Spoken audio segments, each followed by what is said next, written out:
Bueno, en un segundo video sobre la clase de el lenguaje escrito, vamos a ver un poquito acerca de las reglas ortográficas y algunos otros temas interesantes, de los cuales luego vamos a tratar de poder hacer algún ejercicio con el objetivo de ponerlas en práctica. Tal y como lo manifestamos en un taller anterior acerca de las reglas ortográficas, vimos algunas cuestiones muy puntuales en respecto a las reglas ortográficas y luego aquí las retomamos para poder tomar en consideración algunos otros temas. Decimos entonces que las reglas ortográficas son enunciados que nos permiten reconocer la regularidad de la escritura de las palabras, así como también las irregularidades o excepciones que podemos encontrar. Al memorizar las reglas ortográficas, estas funcionan como herramientas para mejorar la escritura. Y ya lo vimos en- al principio, en la parte 1 de esta, cuando hablábamos de los signos de puntuación, que son interesantes al momento de utilizarlos para la redacción de algún documento. Y cuando hablamos sobre los temas de tildes, acentos, también es un tema que requiere mucha atención cuando utilizamos el lenguaje escrito para la comunicación.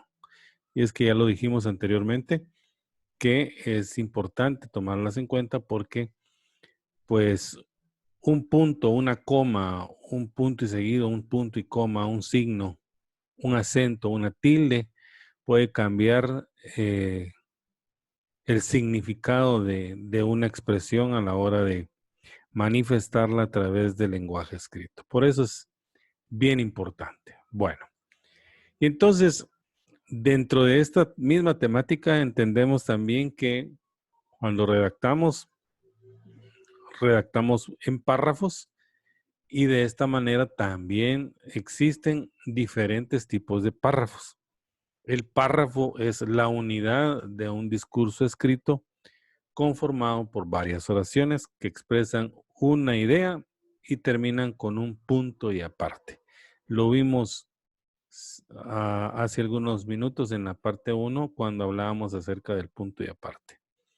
Existen distintos tipos de párrafos. El conceptual, por ejemplo, en estos párrafos se especifica el pensamiento de algún autor o la definición de un término. Su propio nombre lo indica, conceptual, de concepto, ¿verdad? También está el párrafo argumentativo, que contiene una idea con la que se busca convencer al receptor sobre algo que se niega o se afirma. Idea con la que se busca convencer a quien nos está escuchando. Por eso es un párrafo de argumento, ¿verdad? Nosotros tenemos que tener los argumentos necesarios para validar o decir que no nos parece tal o tal idea porque tenemos argumentos.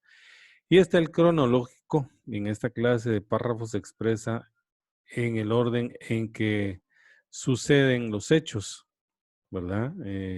Cronos, tiempo, y eso significa que tendremos que recurrir a la historia, al pasado, al presente y la proyección hacia un futuro cuando queremos desarrollar un párrafo con estas características. También están los de enumeración. Este párrafo está compuesto por una serie de características que aluden a un mismo hecho, objeto o sujeto y una frase organizadora que permite comprender qué es lo que se está ordenando. Por ejemplo, cuando hablamos de enumerar diferentes características, estamos entendiendo que es de una misma idea y que tiene 1, 2, 3 o tiene A, B, C, D y que forma parte de la misma idea que queremos dar a entender. Explicativo. Estos párrafos son útiles para ampliar o especificar la temática que está siendo tratada. Este tipo de párrafo puede mezclarse con otros mismos dentro de una misma técnica de escritura, ¿verdad? Podemos utilizar ese tipo de párrafo explicativo. Está el descriptivo, que es en este párrafo se describen siguiendo un criterio lógico un objeto, persona o acontecimiento. De igual manera, creo yo que funcionan alternamente con otros párrafos donde estamos hablando de un tema y podemos utilizar estos tipos de párrafos para irlos como puliendo en ese sentido lo que queremos expresar en un documento o en un ensayo o en una investigación. Está el narrativo y en esto se presentan hechos o acciones ocurridas de manera ordenada, que estamos hablando más o menos del cronológico que también tiene relación. El comparativo, en este párrafo se presentan similitudes y diferencias entre dos o más objetos, sucesos o cualquier fenómeno. Y el expositivo, y en estos párrafos se presenta de manera ordenada una determinada información.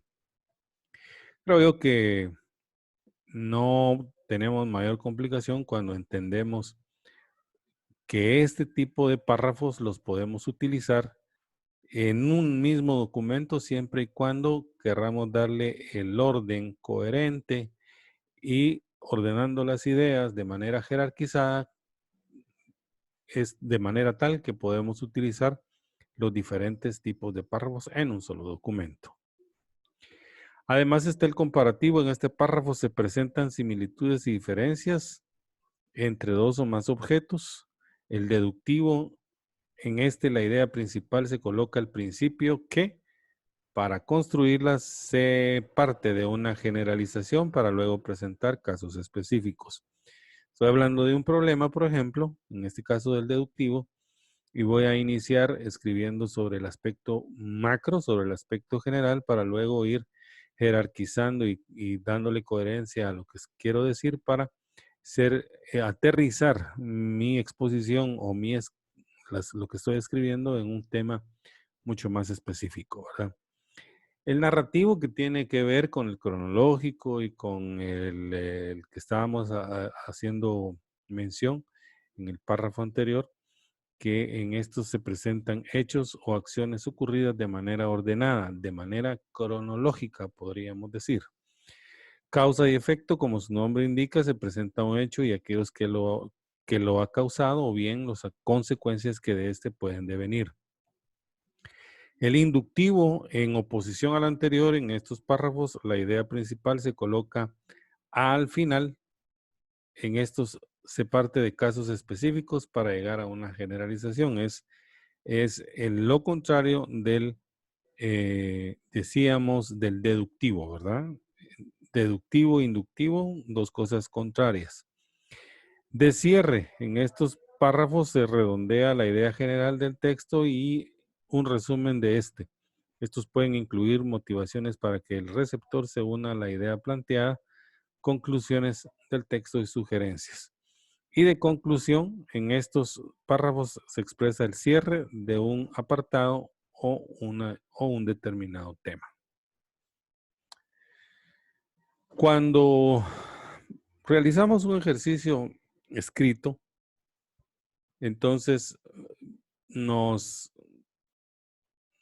ponemos en disposición de realizar un tipo de informes. El informe, entonces, es una descripción escrita u oral de las circunstancias y características de una situación o suceso que nos toca que redactar o de alguna manera transmitir vía oral. Este puede incluir tanto una interpretación por parte de quien lo emite, así como también sus recomendaciones. Los informes pueden clasificarse de las siguientes maneras. De acuerdo a su materia existen los siguientes tipos: el mixto, el científico, el técnico y de divulgación. De divulgación, estos informes son presentados para el público en general y dice que es por esto que se caracterizan por tener un lenguaje para quienes poseen un nivel cultural medio. Está el mixto. Estos informes son confeccionados para el público en general y al mismo tiempo para una organización en particular. De ahí su nombre, mixto, ¿verdad? Va para el público en general y para alguna organización. Científico, estos son dirigidos a ciertos sectores que sí manejan la jerga del tema a investigar. Es por eso que abundan muchas palabras técnicas y la rigurosidad en el lenguaje y sus temáticas tiene que ver con algún área científica. Tiene un lenguaje muy particular porque se tendrá que desarrollar bajo algunos términos muy técnicos respecto al área de la que se está escribiendo. Está el informe técnico. Estos informes son emitidos para entidades privadas o públicas a fin de responder a su pedido de investigación o estudio. Para la confección de estos informes se acude al rigor y se busca que sean accesibles a todos sus receptores, que no siempre tienen un manejo del lenguaje técnico de la entidad. Se busca que tenga que esté escrito bajo algunos parámetros técnicos, pero bastante simples para que pueda lograr entenderse, como por ejemplo una guía o un manual que se escriba para la medición del uso de la tierra. No va a tener mucho lenguaje técnico que a la hora de que cualquier ser humano, cualquier mortal lo pueda leer, pueda entenderlo. Entonces tiene que tener alguna rigurosidad técnica, pero con un lenguaje coloquial, sencillo, que pueda de alguna manera poderse entender. De acuerdo a las características textuales, los informes también se clasifican en persuasivos, expositivos y demostrativos. Los expositivos en estos informes, su autor no introduce ninguna interpretación ni análisis sobre el hecho a analizar, se limita simplemente a narrarlo o a exponerlo. Además, tampoco suelen incluir recomendaciones ni conclusiones. En estos primeros párrafos se presenta la situación previa para que los receptores comprendan mejor la información. Expositivos, como su nombre lo indica, es interpretación, no introduce ninguna interpretación ni análisis sobre el hecho. Dice, es más que todo, pues dar a conocer una temática simple y sencillamente sin hacer un análisis previo. Demostrativos. En este tipo de informes debe dejar muy en claro qué corresponde a la opinión de su autor y qué no. Además, se deben señalar con total precisión las distintas etapas que llevaron al emisor a dictaminar determinadas proposiciones. O sea que yo puedo, en base a una teoría, estar de acuerdo o no estar de acuerdo, y si estoy en contra, tengo que de alguna manera sustentar mi teoría de que no estoy a favor de lo que se está diciendo con tales argumentos. Entonces, debe dejar muy en claro, dice, que corresponde la opinión de su autor y que no. Por eso tendría yo que demostrarlo con argumentos que sí o que no le corresponden al autor. Persuasivos. Por medio de los argumentos y demostraciones, el emisor busca convencer a quienes reciben el informe que tomen ciertas decisiones. Regularmente, cuando hacemos una investigación sobre algún tema, la mayoría de informes van sobre este tipo, ¿verdad? Persuadir a quien lo va a leer para que pueda de alguna manera tomar alguna decisión o influir en aquellas personas que están a su alcance para que puedan desarrollar una u otra acción que van en beneficio de poder solventar alguna problemática de la cual se está platicando cuando hacemos un tipo de informes con esta característica. Y los interpretativos, estos informes buscan dejar en claro el alcance y sentido que tendrá un determinado concepto o hecho. Estos informes, por lo tanto, sí incluyen conclusiones y recomendaciones. Tal es el caso de las investigaciones de grado y pregrado, donde tratamos de abordar una problemática y luego de una búsqueda bibliográfica exhaustiva, vamos al campo a desarrollar una estrategia que nos demuestre que lo que está sucediendo es un hecho real y luego le damos cierre con conclusiones y recomendaciones. Podría ser que un informe de tesis, un informe de PS, por poner un ejemplo, van sobre este tipo de informes, ¿verdad? Interpretativos, porque hacemos alusión a una problemática y queremos concluir con lo que está pasando y estamos recomendando que los tomadores de decisiones pueden hacer en favor de esa problemática. También están los ensayos y los ensayos también hay diferentes tipos. El ensayo es un género literario que no pretende abordar un tema en su totalidad, sino proponer y defender la visión personal, la mía. Si yo escribo un ensayo, yo desde mi perspectiva, yo estoy colocando la visión que yo tengo sobre ese tema. Por eso dice visión personal del autor. Es por esto que posee un carácter subjetivo. No, algunos ensayos que existen son el literario, el científico, el crítico y el argumentativo. Vamos a verlos así rapidito para ir concluyendo este tema.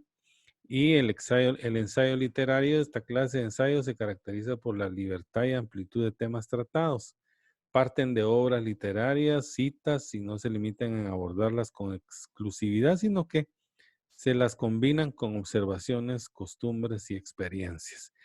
Este se caracteriza por ser subjetivo, directo y sencillo, buscando plasmar con claridad la visión y reflexiones del propio autor. Ensayo literario. El ensayo científico creo que aquí sí tiene mucho que ver con lo que hacemos en la academia. Este se caracteriza por combinar la imaginación artística con el razonamiento científico. Se puede decir que por un lado toma de la ciencia el objetivo de explorar la realidad en búsqueda de verdades. Por eso decía yo que cuando hacemos un ensayo científico, tiene que ser basado en cuestiones que ya se hayan investigado, depende del tema, ¿verdad? Con base científica vamos a sustentar lo que vamos a escribir exactamente, tomando en consideración algunas reglas, la expresividad, la originalidad y creatividad para poder sustentar lo que yo voy a escribir a través de este ensayo científico. Tiene también el uso del lenguaje un tanto técnico, científico, que le dé esa fuerza o reforzarlo con ese tipo de elementos que nos permitan darle robustez a la hora de hacerlo público o de transmitirlo para que otras personas lo lean, ¿verdad? Ensayo crítico. Esta clase de ensayos también se caracteriza por abordar temas variados y de manera libre y están orientados a un público amplio. Suelen ser breves, aunque buscan tratar los temas con profundidad. Eh, Diría yo que dentro de este tipo de ensayos, en base a mi experiencia, podría ser, tomando en consideración que buscan tratar temas con profundidad, pero de alguna manera muy breve. Por ejemplo, las columnas de opinión de los periódicos, ¿verdad? Son casi que un ensayo crítico, ¿verdad? Porque son personas con cierto grado de experiencia en el ámbito social, político, académico, y que escriben en una manera breve, sin temas con profundidad, pero que de alguna manera predomina la elegancia y el cuidado. Se vale una amplia documentación. Si usted lo ve, o lo invito a que vaya y busque la columna de opinión de Prensa Libre y va a ver que casi la mayoría de las columnas o de los artículos que ahí escriben están enfocados en este ensayo crítico. Y el ensayo argumentativo, que también va casi en esta línea del crítico y el argumentativo, porque pues lo que yo voy a escribir lo voy a argumentar, lo voy a defender. Tiene como objetivo, entonces, dice, defender una tesis propuesta y busca convencer al lector de dicha postura. Se vale de un lenguaje sencillo, formal y culto. Ya lo decía, si revisamos quizás algunos, algunas cuestiones como editoriales, como artículos de opinión, pues van casi en esta misma línea, ¿verdad? Por eso es que eh, casi que la mayoría de los que hacen este tipo de ejercicios de escritura, pues tienen un amplio conocimiento en relación a un tema que ellos consideran que es necesario poderlo abordar y darlo a conocer. Creo yo que con esto estaríamos cerrando este tema, Walter. Yo voy a colocar este material en el sitio, en el sitio, en la plataforma de administración de tierras, y luego yo esperaría que dejarte una hoja de trabajo para que por lo menos de este tema tengamos una retroalimentación para de esa cuenta también ir sumando dentro de los aspectos de zona. Con esto, entonces, quiero agradecer la atención a este material y espero pues mantener esa comunicación para que sigamos tratando de mediar este tipo de conocimientos y de materiales que van en función del curso de comunicación del área técnica de la carrera de agrimensura. Así que hasta la próxima.